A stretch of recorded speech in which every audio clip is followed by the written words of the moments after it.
სახელითა მამისათა და ძისათა და წმინდისა სულისათა. ჩვენთან არის ღმერთი. ყველას გილოცავთ დღევანდელ დღეს ღმერთმა მრავალს დაგასწროთ თქვენ და სრულიად საქართველო. ამინ. დღევანდელ დღეს დანო და ძმანო, ჩვენ წავიკითხეთ სახარება, სადაც მოთხრობილია პირველი მოციქულების გამორჩევის შესახებ ისტორია. როდესაც გენესარეთის ტბის სანაპიროზე ფეხით მიდის იესო და ხედავს პეტრეს და ანდრიას, რომლებიც თევზაობენ, მეთევზურნი იყვნენ მოგეხსენებათ, მოუწოდებს მათ, ისინი მომენტალურად ტოვებენ თავიანთ ბადეს და ნავს და მიჰყვებიან იესოს. ამის შემდგომ ძალიან მალე დაინახავენ იოანეს და იაკობს და იოანეს, ზებედეს ძეებს, ზებედესთან ერთად, ზებედეს მამის სახელია მათი.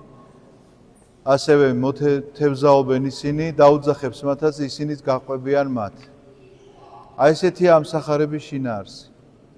ეხლა თქვენ როგორ ფიქრობთ, როგორ შეიძლება ჩვენს გონებაში ეს ყველაფერი წარმოიდგინოთ და დაუშვათ, რომ ეხლა ესე კაცმა ჩამოიარა და დაგიძახა და შენ ახლა ესე დააყრი ყველაფერს, რაც გაქვს შენ ცხოვრებაში ყველაზე უფრო ძვირფასი, იმიტომ რომ მათთვის ამაზე ძვირფასი, ეხლა არ ვლაპარაკობ პიროვნებებზე, ვლაპარაკობ მატერიალურ შესაძლებლობებზე. არაფერი არ იყო ამაზე ძვირფასი მათთვის მატერიალურად, იმიტომ რომ მეთევზე კაცისთვის ბადე და ნავია მთავარი, ხო მართალია? და ეს თუ არ ექნება, აბა რისი მეთევზია? მონადირე უთოფოდ გაგიგიათ, დაახლოებით ესეთი ამბავია. ამიტომ ამის დატოვება მათთვის ყველაზე ძნელი ამბავია და ეხლა ესე ვიღაცამ ჩამოიარა, დაგიძახა და შენ წაყევი. ამას თავისი წინა ისტორია აქვს, რომელიც ჩვენ უნდა ვიცოდეთ და თუ ერთ მთლიანობაში ვკითხულობთ სახარებას, მაშინ ეს აღარ გაგვაკვირვებს, იმიტომ რომ მათ იესო პირველად არ უნახავთ. აი ორი წყვილია, ორი ძმანი. მათ იესო პირველად არ უნახავთ. ჩვენ იოანეს სახარებაში ვკითხულობთ, რომ იოანეს ნათლისცემა, როდესაც მიმდინარეობდა, ამ ნათლისცემის დროს იოანეს ერთ-ერთი მოწაფეთაგანი იყო ანდრია, რომელმაც გაიგონა და მოისმინა და დაამოწმა იოანესაგან, რომ აი ეს არის ის, ვისაც უნდა მოველოდეთ. ეს არის მესია, ანუ მხსნელი, კრავი, რომელზედაც ამბობს, რომელიც უნდა შეიწიროს, ამას ისმენს ანდრია და ერთი მოწაფეთაგანიო იოანე თავის თავს არ ასახელებს, მაგრამ ყველა ვარაუდობს, რომ ეს იოანე ღვთისმეტყველია და შესაბამისად მიდის ანდრია მერე და თავისი ძმა პეტრე მოყავს და გააცნობს იესოს და მიდის იოანე და თავისი უფროსი ძმა იაკობი მოყავს და გააცნობს იესოს, ასე რომ ისინი მას უკვე კარგად იცნობდნენ. მისი მოძღვრების შესახებ ჯერ შეიძლება არ სმენოდათ, იმიტომ რომ მაცხოვრის ქადაგება ჯერ დაწყებული არ იყო, არც მისი სასწაულების შესახებ არ იყო რაიმე გაცხადებული, იმიტომ რომ ასეთი ხილული სასწაული მას არ ჩაედინა, თუ არ ჩავთვლით რაღაცა გარდამოცემებს, რომლებიც არსებობს ჩვენამდე მოღწეული, რომ თითქოს რაღაცა მის ბავშვობაში ხდებოდა ესა თუ ის ამბავი, მაგრამ თავარია რომ იცნობდნენ. ამიტომაც ის არ იყო პირველი შეხვედრა, თქვენ რომ არ გაგაკვიროთ ამ მოთხრობამ, რომ ეხლა ესე იგი ადამიანმა ესე დაუფიქრებლა, ვიღაცამ დაუძახა წამომყევი და ამანაც დაყარა ყველაფერი და გაიქცა. არა. მათ უკვე იცოდნენ ერთმანეთი, მათ უკვე იცოდნენ რა მოწოდებისთვის მოუწოდა მათ იესო მიახლოებით. ზუსტად არ იცოდნენ. ზუსტად არ იცოდნენ ეს ამბავი და დღეს მე მინდა სწორედ ამაზე ვისაუბრო, რომ ღმერთი ჩვენ როგორ მოგვიწოდებს რაღაცა განსაკუთრებულ საქმეებისთვის, რაღაცის საკეთებლად, რაღაცა მისია გვაქვს თითოეულ ჩვენგანს და ამ მისიას როგორ ვეგებებით ხოლმე. ან ვისმენთ მის სიტყვას, დავყრით ამ ბადეს და ნავს, რომელიც ყველაზე ძვირფასია იმ წუთში ჩვენთვის და მივყვებით მას, ან არ ხდება ასე და მე წინააღმდეგობაში მოვდივართ საკუთარ თავთან და კითხვები ჩდება, რომ რატომ და რანაირად ხდება ეს ამბავი. მე მინდა გითხრათ, რომ ადამიანის გონებისთვის ეს ცოტა ძნელი მისაღებია, მსგავსი მოწოდება, მსგავსი დაძახება. მე საკუთარი თავის მაგალითი გადავწყვიტე ახლა, რომ მოგიყვეთ, როგორ იყო ეს ამბავი. სიონის საკათედრო ტაძარში მეცვა სტიქარი. და ერთ-ერთი მსახურების დროს პატრიარქმა მითხრა, რომ შენო სასულიერო აკადემიაში უნდა ჩააბარო. და მეყო თავხედობა და ვუპასუხე ასეთი რამ, რომ თქვენ უწმინდესობას მაშინ სამი შვილი მყავს მეთქი და მუშაობ მეთქი აკადემიაში როდისღა უნდა ვისწავლო მეთქი. იმიტომ რომ იქ არ იყო დაუსწრებელი სასწავლებელი, მხოლოდ ლექციებზე დასწრების საშუალებით შეიძლებოდა აკადემიის დამთავრება და მე ყო ეს თავხედობა რა წარმოგიდგენიათ, ეხლა რომ ვფიქრობ, აი ძალიან მწვენია საკუთარი თავის, მაგრამ პატრიარქს გაუბედე და უთხარი ასეთი რამ, რომ რას ლაპარაკობთ მეთქი, თქვენო უწმინდესობა, მე 3 შვილი მყავს, მუშაობ, შრომობ, ოჯახში ფული შემაქვს. ეხლა აკადემიაში თუ ჩავაბარებ, იმ სამსახურს უნდა დავემშვიდობო მაშინ, იმიტომ რომ აქ ლექციებზე თუ ვიჯექი მე, ჩემ შვილებს ვინ აჭმევს მაშინ. ეს ყველაფერი ასე ვრცლად არ მithქვამს, მაგრამ ხომ იგულისხმებოდა რა თქმა უნდა. აგერ ჩემს მეგობარს ხედავ ერთ-ერთს, რომელიც ესწრებოდა ამ ყველაფერს. ხო და რომ გამოვედი იქედან, ესე იგი პატრიარქის სიტყვა იმდენად კი არ გამომაფხიზლა, რამდენადაც ერთი ეხლა მღვდელია ის კაცი, მაშინ ის წერის კაცი იყო. მეკითხება ასეთ რამეს, რომ რას გეუბნებოდაო წმინდესიო და მეოთხარი, მაშინ თვითონ ის სასულიერო აკადემიაში კითხულობდა რაღაც ლექციებს და რას გეკითხებოდაო წმინდესიო? მეოთხარი ასე მითხრა მეთქი, რომ სასულიერო აკადემიაში უნდა ჩააბარო. მე რა შვებიო?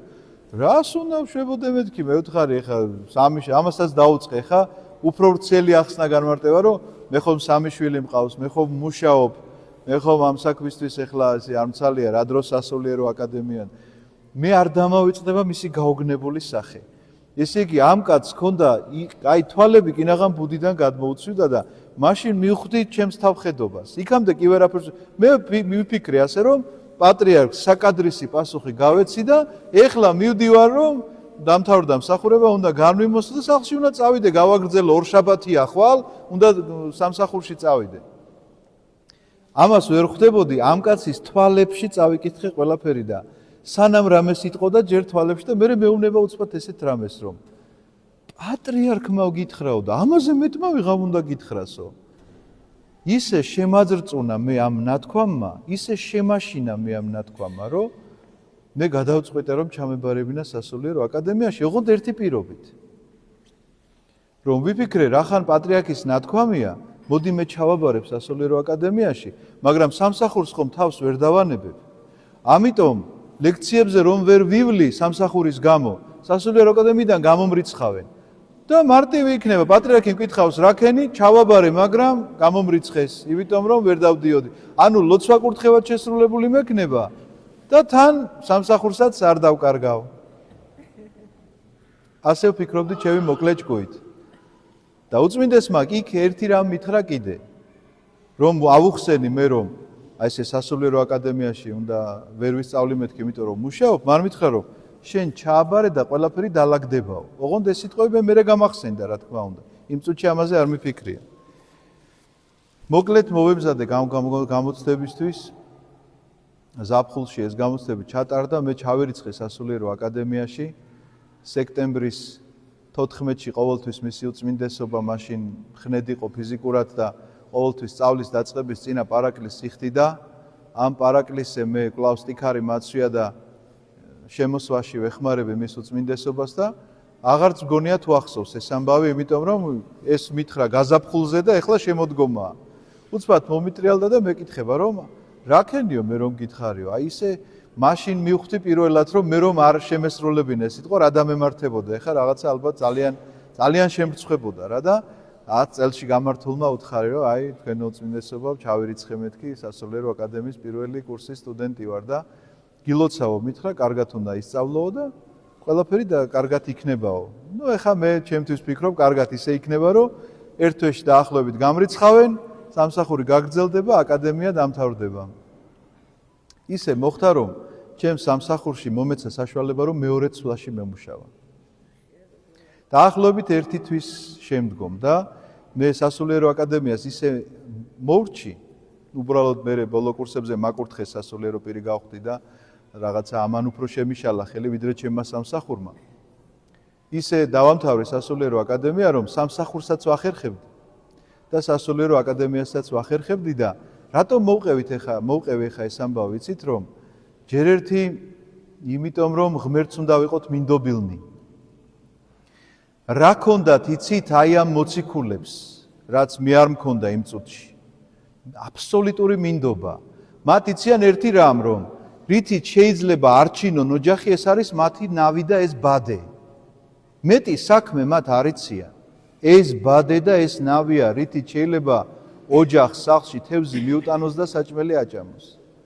მაგრამ როგორც კი ეძახის ის, ვისთანაც არის სიცოცხლე, მას ყველაფრის დატოვება შეუძლია, იმიტომ რომ ჯერა და წამს, რომ ეს არის სიცოცხლის წყარო. აქ არის ყველაფერი. აი როგორც ეხლა რო წარმოვიდგინოთ, ნაკადული, რომელიც სადღაცას ფაში იღებს სათავეს, მაგრამ შეიძლება შენს ეზოშიც რაღაცა მორაკრაკებდეს. და საერთოდ არ ფიქრობ იმ სათავეზე. საერთოდ არ უფრთხილდები იმ სათავეს, იმიტომ რომ ეს ისე გონია, რომ იქედან ახან მოდის აქ შენს ეზოში ჩამოივლის და შენ აქ ცივწყალს მიირთმევ და გეგემრიელება. საერთოდ არ ფიქრობ, რომ მისი წარმომავლობა იმ კლდიდან არის, საიდანაც იწყებს ის საერთოდ ჩქეფას. და ამიტომაც ჩვენ ადამიანებს ძალიან ხშირად გვავიწყდება ჩვენი სიცოცხლის წყარო ვინ არის და რომ მოგიწოდებს ამ სიცოცხლის წყაროსთან პირიქით გაახლოებს, კი არ გაშორებს რამეს. თუ მოგიწოდებს ის ეკლესიაში, 60 კულო მსახურებაში იქნები თუ სამრევლო მსახურებაში, არავითარი მნიშვნელობა ამას არ აქვს. ოდესაც ადამიანი ამბობს, რომ თურმე ვერ ეზიარება, იმიტომ რომ ასეთი სამსახური აქვს და ახსარებას ვერ იტყვის, იმიტომ რომ ასეთი ან არ იმარხულებს და ვერ იმარხულებს და ან არ იღვაწებს იმისთვის, რომ სამსახური უშლის ხელს, ან რაიმე ამ ქვეყნიური მნიშვნელობა არ აქვს ეს სამსახური იქნება თუ რაღაცა პირადი დამოკიდებულება იქნება, იცოდეთ რომ მას გაცნობიერებული არ აქვს სიცოცხლის წყაროს შესახებ. მან არ იცის ეს სათავე საიდან მოდის. და თუ კი ამ შენი ეზოდან ერთ დღესაც აკრიან და გეტყვიან რომ მოდი ახლა იმ სათავესთან უნდა გადახვიდე საცხოვრებლათო, შეიძლება ძალიან გეძნელებოდეს. შეიძლება ჭირივით გეჯავრებოდეს ახლა ბარგის აკიდება და იქ გადასვლა, მაგრამ როდესაც ნახავ იმ წყაროს სათავეს, საიდანაც მოედინება ეს ანკარა წყარო, საიდანაც შენ შეგიძლია ყველაზე სუფთა წყალი დალიო, არა რაღაცა კილომეტრებ გამოვლილი, არამედ ის თავანკარა წყარო ნახო, რომელსაც აბსოლუტურად სხვა გემო აქვს და მიხვდები რომ აი ეს არის საწყისი თურმე და არა ის მე რომ მეგონა ჩემს ეზოში რომ მოდიოდა. აი ეს გაცნობიერება თუ არ მოხდა ჩვენში, იცოდეთ რომ შორს ვდგავართ კვლავ ჩვენი ეკლესია, მიუხედავად იმისა რომ ეკლესიაში შეიძლება დავდიოდეთ, მოწოდებული ვართ ამისთვის, მაგრამ შორს ვდგავართ მაინც ამ ყოველივესგან. და რატო ვდგავართ შორს? იმიტომ რომ ვერ ვცნობთ ვინ არის ჩვენთვის სიცოცხლის მომნიჭებელი, ნამდვილი ჭეშმარიტი სიცოცხლე, სუნთქვა, რომელსაც შეუძლია ჩვენში შთაბეროს, არა ის რომ ფილტვები იბერება ჩვენი ჩასუნთქვა ამოსუნთქვით. ამას ტვინი რო კარნახობს ფილტვებს და ეს რომ გონია შენი სიცოცხლის წყარო, არა ჩემო ძვირფასებო, ღმერთი, რომელმაც არარსებობიდან არსებობაში გამოგიხმო, დაგიძახა და გითხრა რომ აი ჩემ შვილად მინდა რომ მყავდე, ჩემს მეგობრად მინდა რომ მყავდე, ამიტომაც ეს ბადე, ეს ნავი, ეს შენი სამსახური, ეს შენი ყველაფერი რაც გაქვს და აქამდე გქონია, გექნება კვლავ, არაფერს არ დაკარგავ, ოღონდ მთავარი არ დაგავიწყდეს, ოღონდ აი ამ მთავარს ჩაავლე ხელი, ოღონდ ეს მთავარი გამუდმებულად შენს გონებაში და შენს მეხსიერებაში იყოს, რომ წყარო ამ ყოველივეს ღმერთია, რომელიც განკაცდა და იმდენად ხელშესახები გახდა ჩვენთვის, იმდენად ხელშესახები მოციქულებისთვის, მაშინ რომ ფიზიკურად ხედავდნენ და იმდენად ხელშესახები ჩვენთვის, რომ ვეზიარებით მის წმინდა სისხლს და ხორცს და სულიწმინდის მადლის მოფენით ვხარობთ. აი ესეთი გახლავთ ეკლესიის დაარსების დაწყება, პირველი მოციქულთა მოწოდება, ასე ვართ თითოეული ჩვენგანი მოწოდებული და ყოველთვის თითოეულ ამ მოწოდებაზე, თითოეულ ამ დაძახებაზე, თითოეული ეკლესიის ზარის ხმაზე, თითოეული ქადაგების მოსმენაზე იცოდეთ და გახსოვდეთ გამოდმებით ერთი რამ, რაღაცა რომელიც არ გეთმობა, ეს ყველაფერი დროებითია და წყარო, სიცოცხლის წყარო, ყოველივე ამის მომნიჭებელი გიხმობს და შენც ესე უნდა შეგეძლოს მოციქულების დარად, უკვე გაცნობილ ქრისტესთან. მიატოვო ეს შენი ბადე, ეს შენი ნავი, რომელიც შეიძლება გამძიმებს და აი გახლართული ხარ მასში და არაფრით არ გინდა რომ გაუშვა ხელი და გაჰყვე მას, რომელთანაც არის საუკუნო ცხოვრება და რომლის ღირსიც გავხადოს ჩვენ გასმოყვარე ღმერთმა ამინ. დალოცვილი და გახარებული გამყოფოთ ღმერთი.